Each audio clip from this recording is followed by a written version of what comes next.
ఆకాశవాణి ప్రాంతీయ వార్తలు చదువుతున్నది కె సుగుణ. ముఖ్యాంశాలు.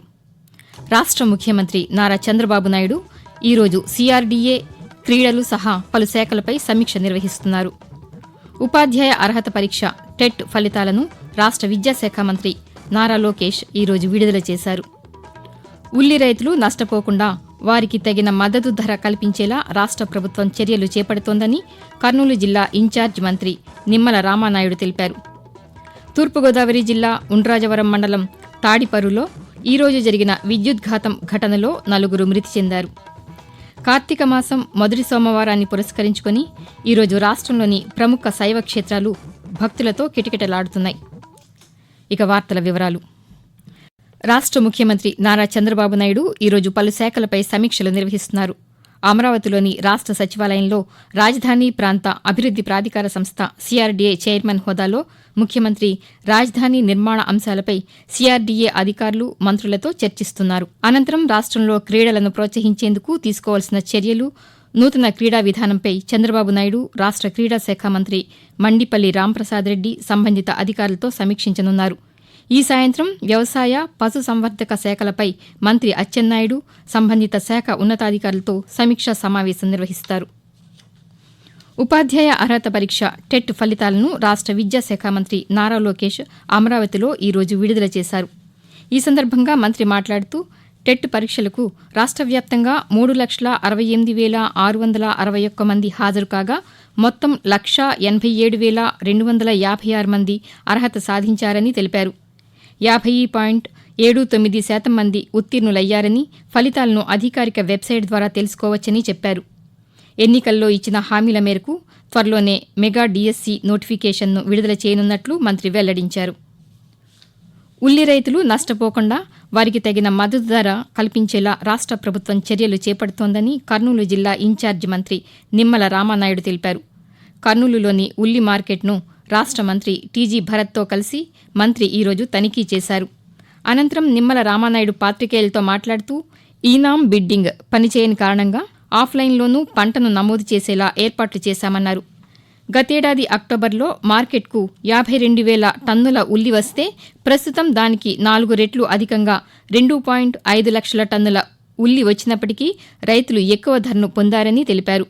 దళారుల నివారణకు జిల్లాలోని కోడుమూరులో కూడా ఉల్లి మార్కెట్ను అభివృద్ది చేయనున్నట్లు మంత్రి వివరించారు. తూర్పుగోదావరి జిల్లా ఉండ్రాజవరం మండలం తాడిపరులో ఈరోజు జరిగిన విద్యుద్ఘాతం ఘటనలో 4 మృతి చెందారు. స్వాతంత్ర్య సమరయోధులు సర్వాయి పాపన్నగౌడ్ విగ్రహ ఆవిష్కరణ సందర్భంగా ఫ్లెక్సీలు కడుతుండగా ఈ ఘటన చోటు చేసుకుందని అధికారులు తెలిపారు. ఈ ఘటనపై మరిన్ని వివరాలను మా ఆకాశవాణి తూర్పుగోదావరి జిల్లా ప్రతినిధి కేవీవీ సత్యనారాయణ అందజేస్తారు. తూర్పుగోదావరి జిల్లాలోని విషాదం చోటు చేసుకుంది. ఉండ్రాజవరం మండలం తాడిప్రోల్లో కరెంట్ షాక్ తో 4 మృతి చెందగా మరొకరి పరిస్థితి విషమంగా ఉంది. ఆపన్నగాడు విగ్రహావిష్కరణ సందర్భంగా ఫ్లెక్సీలు కడుతుండగా ఈ ఘటన జరిగింది. మృతులు వీర్రాజు, నాగేంద్రం, మణికంఠ, కృష్ణగా గుర్తించారు. 20 అడుగులకు పైగా ఉన్న విగ్రహానికి ఫ్లెక్సీలు కడుతుండగా ఈ ఘటన జరిగిందని ఉండ్రాజవరం పోలీసులు తెలిపారు. విద్యుత్ ఘటనపై సీఎం చంద్రబాబు విచారం వ్యక్తం చేశారు. 4 మృతి చెందడం బాధాకరమని తెలిపారు. మృతుల కుటుంబాలకు ప్రభుత్వం తరపున 5 లక్షల రూపాయలు పరిహారం ప్రకటిస్తున్నట్లు చంద్రబాబు వివరించారు. విద్యుద్ఘాతం ఘటనపై రాష్ట్ర గవర్నర్ ఎస్ అబ్దుల్ నజీర్, ముఖ్యమంత్రి నారా చంద్రబాబు నాయుడు విచారం వ్యక్తం చేశారు. ప్రమాదంలో 4 మృతి చెందడం బాధాకరమన్నారు. క్షతగాత్రులకు మెరుగైన వైద్యం అందించాలని అధికారులను ఆదేశించారు. మృతుల కుటుంబాలకు ప్రభుత్వం తరపున 5 లక్షల రూపాయల చొప్పున పరిహారం ప్రకటించారు. ఇదిలా ఉండగా పశ్చిమ గోదావరి జిల్లా తణుకు ప్రభుత్వ ఆసుపత్రిలో మృతుల కుటుంబాలను, క్షతగాత్రులను రాష్ట్ర పర్యాటక శాఖ మంత్రి కందుల దుర్గేష్, రాష్ట్ర కార్మిక శాఖ మంత్రి వాసంశెట్టి సుభాష్లు పరామర్శించారు. అభివృద్దితో పాటు సంక్షేమాన్ని ఎన్డీఏ కూటమి ప్రభుత్వం అమలు చేస్తోందని రాష్ట్ర హోంశాఖ మంత్రి వి అనిత తెలిపారు. తిరుమల శ్రీ వెంకటేశ్వర స్వామివారిని మంత్రి ఈరోజు దర్శించుకున్నారు. అనంతరం మంత్రి పాతికేయులతో మాట్లాడుతూ ఎన్డీఏ ప్రభుత్వం అధికారంలోకి వచ్చిన 130 రోజుల్లోనే అనేక సంక్షేమ కార్యక్రమాలను అమలు చేసిందని చెప్పారు. ఆకాశవాణి ప్రాంతీయ వార్తలు వింటున్నారు. రాష్ట్రంలో గిరిజన ప్రాంతాల అభివృద్దికి ప్రభుత్వం చర్యలు చేపడుతోందని రాష్ట్ర గిరిజన సంక్షేమ శాఖ మంత్రి జి సంధ్యారాణి తెలిపారు. శ్రీకాకుళంలో మంత్రి ఈరోజు పాతికేయులతో మాట్లాడుతూ రాష్ట్రంలో అంగన్వాడీ కేంద్రాలకు ప్రాధాన్యతనిస్తూ కొత్తగా 186 కేంద్రాలు ఏర్పాటు చేశామని చెప్పారు. ఈ కేంద్రాల్లో అన్ని రకాల మౌలిక వసతులు కల్పిస్తున్నామని చెప్పారు. గిరిజన సంక్షేమ శాఖ ద్వారా 350 కోట్ల రూపాయలతో గిరిజన గ్రామాలను కలుపుతూ అనుసంధాన రహదారులను నిర్మిస్తున్నామని మంత్రి వివరించారు. ఎన్టీఆర్ జిల్లా మూలపాడులో గోల్ఫ్ క్రీడా మైదానాన్ని ఏర్పాటు చేయనున్నామని విజయవాడ పార్లమెంటు సభ్యులు కేశినేని శివనాథ్ తెలిపారు.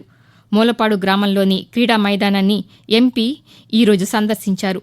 అనంతరం ఆయన మాట్లాడుతూ మూలపాడులో గోల్ఫ్ కోర్టు ఏర్పాటు చేయడం ద్వారా స్థానికులకు ఉపాధి అవకాశాలు లభిస్తాయని తెలుపుతూ మూలపాడిలో రెండో గ్రౌండ్ కూడా ఒక నెలలో అందుబాటులోకి రాబోతుంది. ప్రతి సంవత్సరం దాదాపు 200 రోజులు మ్యాచ్లు జరుగుతున్నాయి. ఈ గ్రౌండ్ లో త్వరలో ఆంధ్ర క్రికెట్ అసోసియేషన్ ద్వారా cricket academy centre for excellence బెంగళూరులో ఏ విధంగా బీసీసీఐ పెట్టిందో అట్లాగే ఏసీఏ తరఫున centre for excellence in Mulapadu పెట్టబోతున్నాం.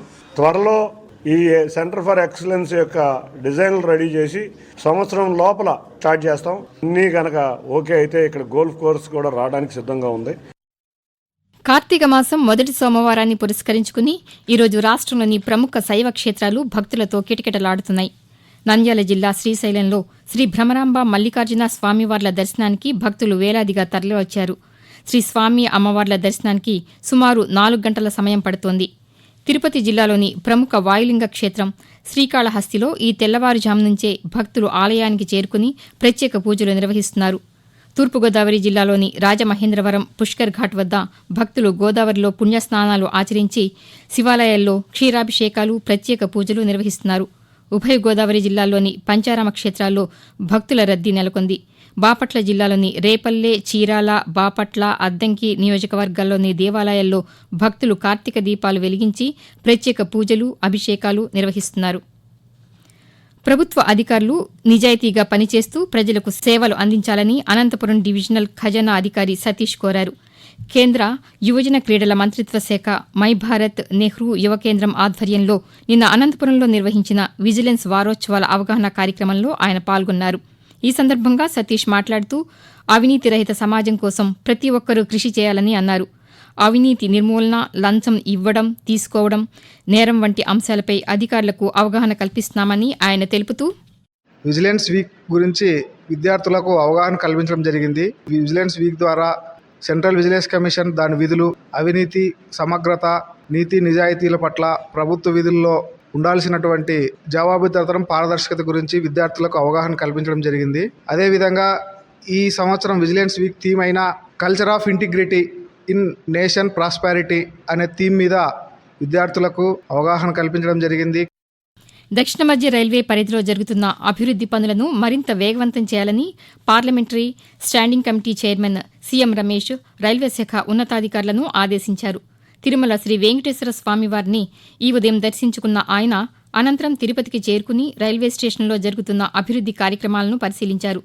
ఈ సందర్భంగా సీఎం రమేష్ మాట్లాడుతూ తిరుపతి రైల్వే స్టేషన్కు ప్రతిరోజు 70,000 మందికి పైగా ప్రయాణికులు రాకపోకలు సాగిస్తుంటారని, ప్రయాణికులకు ఎలాంటి ఇబ్బందులు తలెత్తకుండా రైల్వే స్టేషన్ అభివృద్ది పనులను చేపట్టాలని అధికారులకు సూచించారు. ప్రాంతీయ వార్తలు ముగించే ముందు ముఖ్యాంశాలు మరొకసారి. రాష్ట్ర ముఖ్యమంత్రి నారా చంద్రబాబు నాయుడు ఈరోజు CRDA క్రీడలు సహా పలు శాఖలపై సమీక్ష నిర్వహిస్తున్నారు. ఉపాధ్యాయ అర్హత పరీక్ష టెట్ ఫలితాలను రాష్ట్ర విద్యాశాఖ మంత్రి నారా లోకేష్ ఈరోజు విడుదల చేశారు. ఉల్లి రైతులు నష్టపోకుండా వారికి తగిన మద్దతు ధర కల్పించేలా రాష్ట్ర ప్రభుత్వం చర్యలు చేపడుతోందని కర్నూలు జిల్లా ఇన్ఛార్జి మంత్రి నిమ్మల రామానాయుడు తెలిపారు. తూర్పుగోదావరి జిల్లా ఉండ్రాజవరం మండలం తాడిపర్రులో ఈరోజు జరిగిన విద్యుద్ఘాతం ఘటనలో 4 మృతి చెందారు. కార్తీక మాసం మొదటి సోమవారాన్ని పురస్కరించుకుని ఈరోజు రాష్ట్రంలోని ప్రముఖ శైవ క్షేత్రాలు భక్తులతో కిటకిటలాడుతున్నాయి. ఆకాశవాణి ప్రాంతీయ వార్తలు ఇంతటితో సమాప్తం.